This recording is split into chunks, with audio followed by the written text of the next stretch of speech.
So there is a bit of a story going around here. There's a couple different pieces of footage. And this could be initially, you could say, hey, this is this weekly world news kind of stuff, like giants in Mexico. But I'll turn this on. So this comes from a Mexican language online newspaper. I'll try to translate it as best I can. And the reports are coming from a town, a suburb just north of Mexico City. And so allegedly, some people took some videos of an alleged giant walking along a hillside in their neighborhood. Now, what's on screen right here, a couple of screenshots of the alleged giant walking from left to right along the hillside. And, I mean, whatever it is quite large.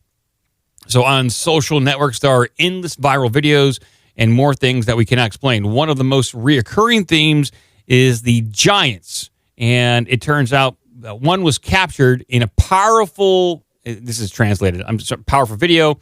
But before telling you all the details, we recommend following us here. So there's a TikTok account that we can follow if we want to. Ooh, let's do that one. Dancing. Legends and myths are something very particular around the world, but in Mexico, we always give it a special touch to make history better. I'm not sure what that means, but okay. Whether it's about this ghosts. Sounds machine translated. Well, they did give me an option to translate via the webpage, and that's what I did because my Spanish is very piss poor. Like, it's horrible. Yeah. Let Joe read it. So whether it is ghosts or whatever, they're trying to make their history better. UFOs or something out of this world, they try to incorporate that. And they do. Down in Central and South America, they indulge in these stories a lot more, at least in the press and the people, than here up in the Northern Hemisphere. So there is a TikToker who supposedly recorded a giant while walking on the hill of the La Blanca neighborhood just north of Mexico City. And I'll play the TikTok video. It's on screen right here. And so there's people making a big commotion in the background. They obviously see something, and unfortunately they filmed vertically. But they ran home to get their worst phone. It's a little shaky. It is, and it is. There is a figure on the hill that is moving from left to right. It's tough to say how fast it's moving, but it is moving quite quickly, and it does appear to be quite large. So that was one of the videos that came out. Wait a minute. Mm-hmm. The video there showing the houses and that just looks like a person walking along the hill. I'm not seeing anything in the video that would give a different scale to the person. You don't think it looks large? No, there's a house right in front, and they're barely bigger than the window. I would say it looks fairly large. I would say it's at least 7 feet tall. It's tough to judge from here, but it does look. I'm going to go on record and say I think it's a larger object. It's a larger figure moving. We'll get some dude up there looking around on the hillside. We're going to have to get a person to get up there so you can make a size comparison. There's no doubt about that. You suggesting we have somebody go back in time and run up there to stand next to them with Well, they could do it right now. They could stand in the same spot and tell their buddy, go run up on the hill, let me videotape you so we have some sort of comparison. But I don't think that exists. Well, as it goes, video this. As usually happens in this type of situation, the recording is not very good. The person records moves constantly, of course. You can hardly see it over the top of the hill, and it's not very clear. Before, many of the users said it was the giant of Santa Mutru, or it was simply nothing at all. Some even gave themselves an opportunity to joke, leaving comments like, it was me. So they're commenting on comments on the TikTok. Okay. It was a giant Santa Muerte. Interesting. Saint Death, is that a thing? Maybe. Although there were comments that caught attention, it turns out that in Canada, a young man recorded a very similar type of giant on top of a hill. But after uploading that TikTok video, he said it was a joke. However, he disappeared without leaving any trace of his whereabouts, and nothing so far is known about him. So I got sent that video over and over again where there is a guy in Canada driving down the road, and up atop a snowy hilltop, there appears to be a very large figure. Yeah. And, also shaky footage, and then that user just kind of disappeared. It's rumored that he was disappeared or whatever. It's tough to know what is CGI nowadays versus a genuine event. Or just a bear. Or just a bear, for crying out loud. Yeah, absolutely.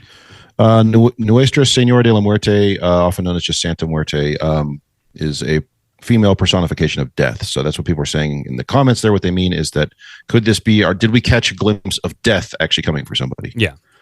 Now, there was a different camera angle of this thing. I don't think I have that right here. Two cameras. I think Coast to Coast. Let me see if Coast to Coast AM had it. I'm gonna see. I'll bring it up, but it's not much different. It's like there's two different camera angles, and it's pretty much the same, distant, blurred, hard to tell exactly what's going on.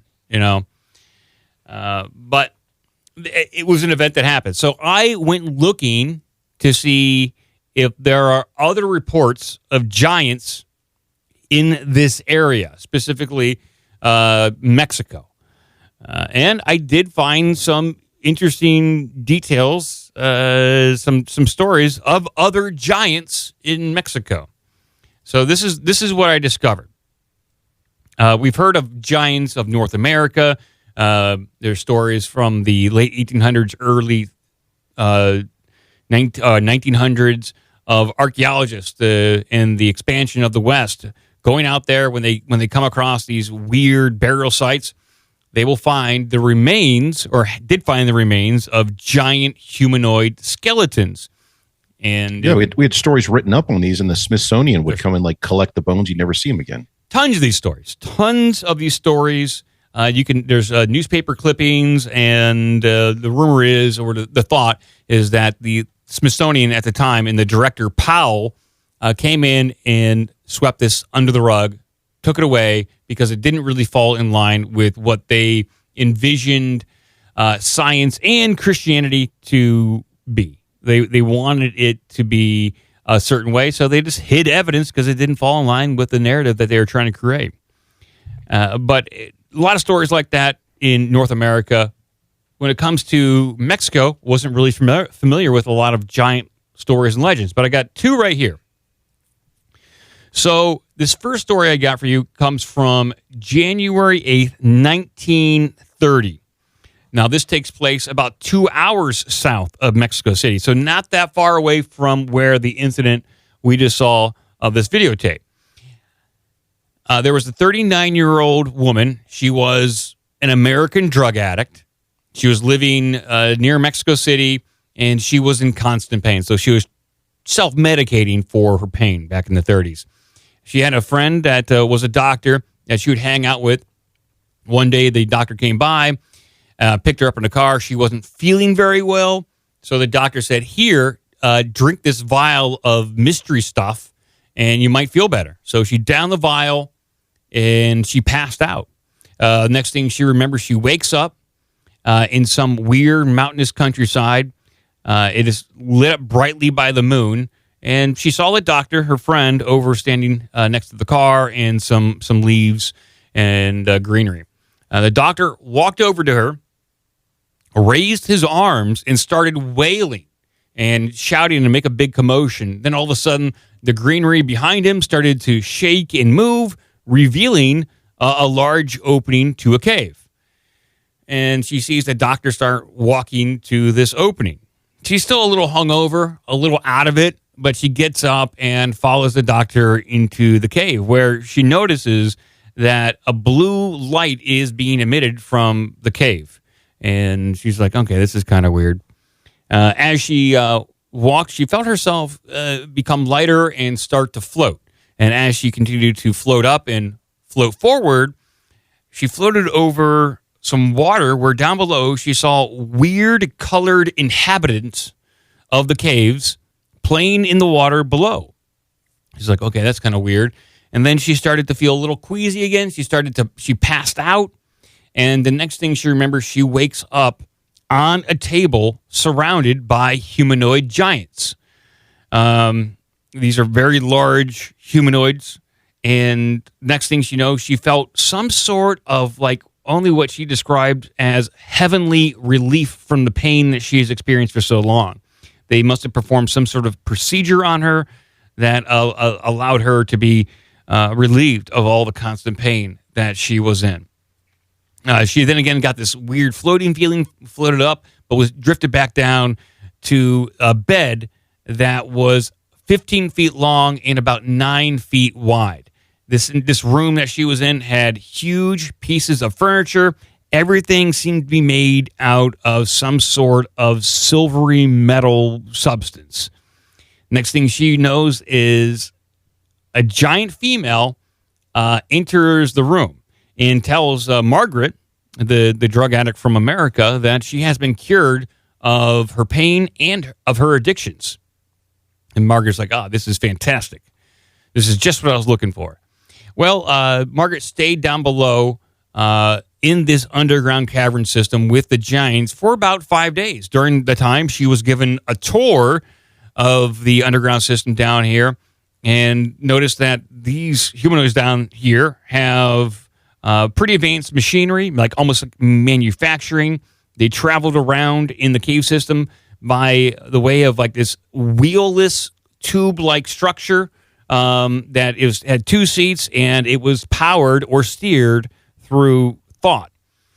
Now, the final piece of information that she was given before she went back to the surface is that the giants, they do help people. They'll bring people down, cure them of like burns, illnesses, all that kind of stuff.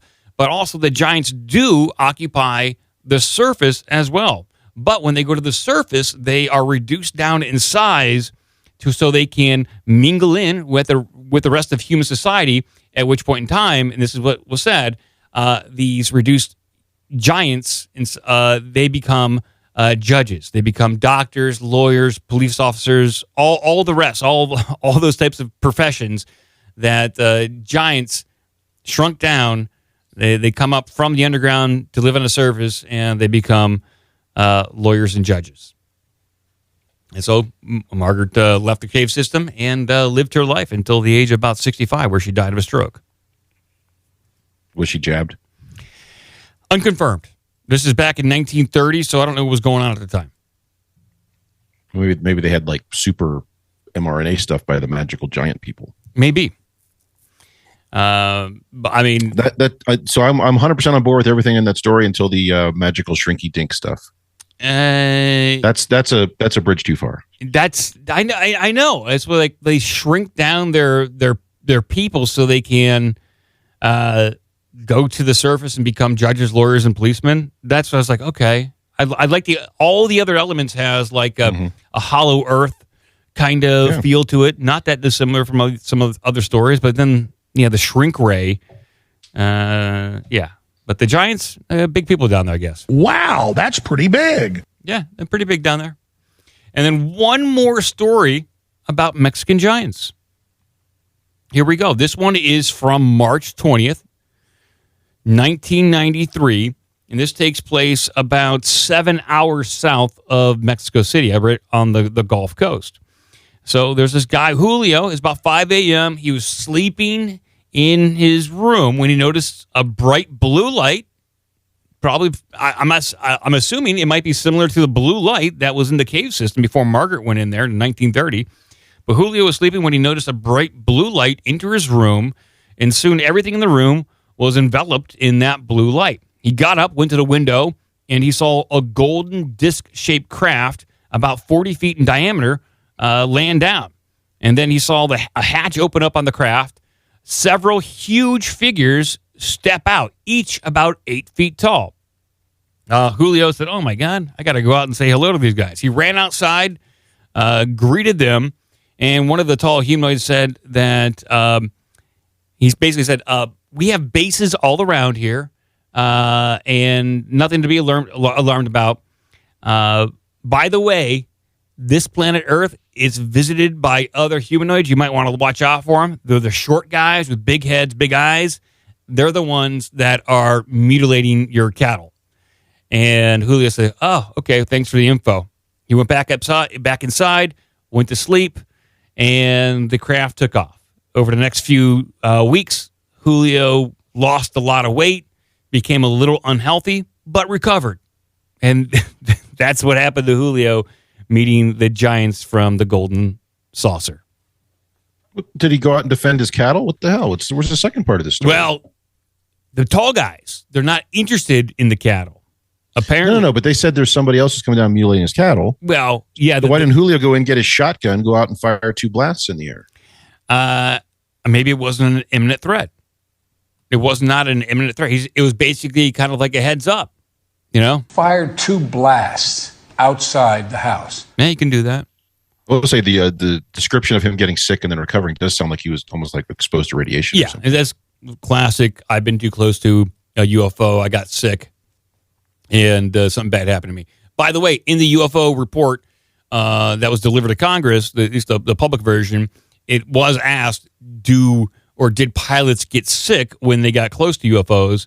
And in the report, it said no, that no one experienced any sort of ailments when they got in close proximity to UFOs.